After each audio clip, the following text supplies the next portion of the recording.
Welcome back to The Deep Dive. This is the show where we explore the sources you send us and turn them into, hopefully, the most interesting conversation you'll hear all week.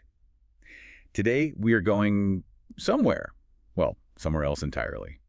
We're headed to the ancient heart of Persia, Shiraz, the legendary city of roses, of poets, of wine.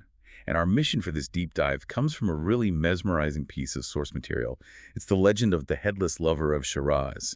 And let me tell you, this isn't just some tragic romance. It's a story about a devotion so absolute that it defies anatomy, it defies reason, and it even seems to defy death itself. It's just a staggering account, and what's so fascinating is how the source immediately sets the stakes. We meet our protagonist, a young painter named Farhad, but he's not just Farhad, he's specifically called Farhad II. Right, and that's a huge tell, isn't it? Oh, it's a massive signal. To anyone familiar with the tradition, it's immediately telling you that he's stepping into this lineage of almost mythical devotion. Because the first Farhad, the famous one, he's the man who literally carved through a mountain with a chisel, all for his love, Shirin. I mean, that's the benchmark. That is the ultimate benchmark for physical endurance for love. But the sources, by naming this painter Farhad II, they're implying something more. He has to carve something even greater. But he's an artist, a painter, not a stone carver. Exactly. So his struggle isn't going to be a physical mountain. It's going to be something else, something spiritual maybe, a philosophical mountain. The pressure is immense from the very beginning. And it all starts with something so simple, almost mundane, a nightly ritual. Farhad would go up to his rooftop every night in Shiraz and just stare at the stars. A pretty common thing to do back then, with those vast, clear Persian nights. But then one night, the catalyst, that one glimpse that just changes everything. He's looking at the stars and suddenly he sees her face. And the way the source describes it, it's not just a pretty face. It's a vision of a woman more beautiful than every star combined. The details are so specific. Her eyes were like midnight pools, her lips like rosebuds before they open, and her hair was the color of absolute night. And that detail is so important because this isn't a gentle crush. It's not a slow burn. No. The source says he fell like a stone into a well with no bottom. It was immediate, total, and completely devastating. And you see that in the physical effects, right? This isn't just some lovesick teenager. His body starts failing. It's a total system failure. In Persian tradition, this kind of impossible love-ish, it translates directly into physical decay. Farhad becomes thin, pale.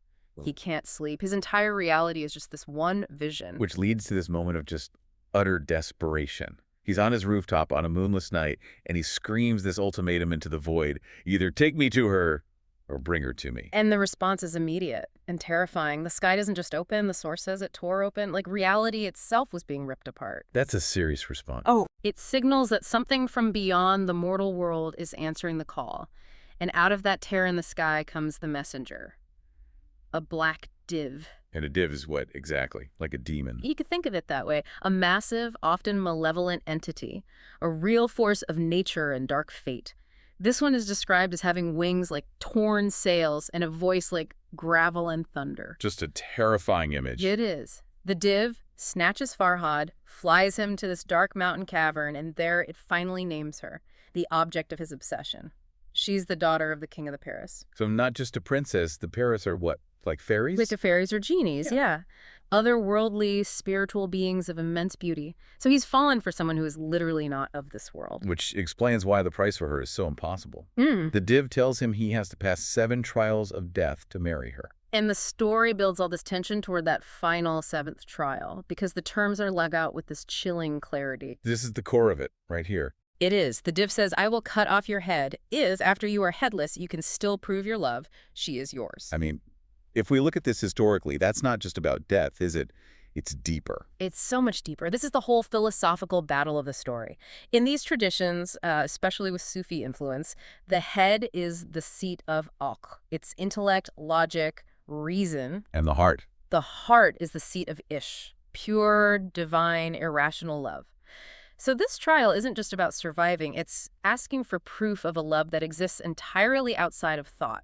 Outside of memory. A love that doesn't need a brain to function. Exactly. It's asking for proof of pure, unreasoning Ish. And Farhad, he doesn't argue. He doesn't bargain. He just says 2 words. Strike. Chilling, isn't it? The action is swift. The div's weapon swings. The head rolls. Blood paints the cave red. And the div is gone. Farhad is left for dead. And this should be the end of the story. A tragic attempt. But the title of a legend is The Headless Lover. And the source pivots right there. It insists on this central paradox. But love did not die. So this is where it moves from tragedy to something else. To a kind of existential spectacle, the very next night, the people of Shiraz see something impossible. A headless, blood-soaked body walking through the alleys with purpose. He came back. And this is where the real proof begins. Not in the sacrifice, but in what he does next. Yes. The body is carrying his old tools. In one hand, painter's brushes and pots of color. And in the other, A single red rose, which is so symbolic. The rose in Persian poetry is the symbol of perfect, pure, often painful love. It's this one delicate thing set against this horrific reality. and he has a destination. He walks to the ruins of an old house, one that's been abandoned for 100 years. Right, which itself feels symbolic of eternity. And there he begins his nightly ritual. First, he lays the rose on the threshold, a sign of respect. And then he paints. Then he paints. On this crumbling wall in letters of crimson and gold blood and royalty, he paints the same declaration night after night. I am still in love. And this goes on for Year after year. That's what the source emphasizes. This wasn't a one-time magical event. It was a sustained nightly act of devotion. So how did the city react? I mean, at first it must have been just sheer terror. Oh, of course. But that terror, it slowly turned into a kind of profound understanding. Awe, even. They realized it was Farhad, the painter. Headless, but with a heart that refused to stop beating. That's the line from the source. It is. They understood that his creativity, his persistence, it was proof. Proof that his love was being driven by something far beyond his mind. This is how he surpasses Farhad the First then. Carving a mountain is a single immense task. Ah. This is carving his devotion into the city's memory every single night for years. And the paintings themselves were supposedly masterpieces. The source says they were more beautiful than any living artist had ever made. That ruined wall became a site of pilgrimage. They started calling it the Wall of the Headless Lover. So after all these years of this impossible ritual, how does it end? How does he find resolution? It comes, poetically, many years later. On a spring night, the headless figure arrives with his rose, but this time, he doesn't need to paint. Because there's a new message. There is! On the opposite wall, glowing like liquid starlight, are the words he's been waiting for. Enough. Your love has been proven. Come to me. Exactly. The trial wasn't about winning, it was about enduring. His ishq persisted beyond all mortal limits, and that was enough. And that acceptance triggers his final transformation.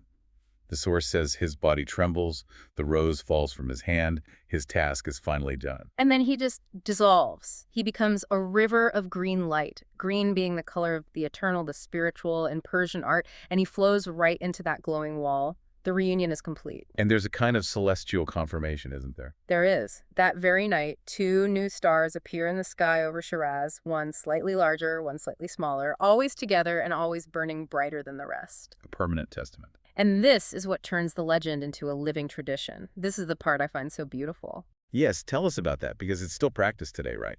It is. The source says that lovers in Shiraz who are facing impossible odds, they go to that old ruined wall. They lay down a single red rose, just like Farhad did. And they say a prayer. A very specific prayer. They whisper, "Headless lover, pray that our love, too, may one day find its head." Wow. So they're acknowledging that while this passionate, headless love is miraculous. They ultimately want completion. They want the union of that passionate heart with reason, with safety, with a head. And to wrap it all up, there's that final haunting image. They say on moonlit nights you can still see his shadow walking the alleys. Carrying a rose.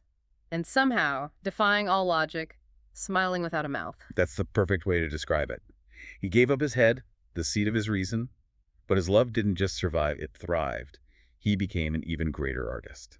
And that really brings us to the core takeaway from the source material. It states it so simply. Love, it seems, does not need a head to see, a mouth to speak, or even a grave to rest. Love only needs to love. It just bypasses all the physical requirements we think are necessary. It manifests through pure, persistent action. Which brings us to our final thought for you, the listener. Given this extreme sacrifice and the years of visible action, the painting, the rose, if the proof of his love was the persistence of this creative act, we have to ask, does true devotion, especially in impossible circumstances, always require visible proof? Or is that internal feeling enough? And if it does require proof, is the most powerful proof always a creative one? Something to think about the next time you consider the real price of devotion, or just look up at the night sky.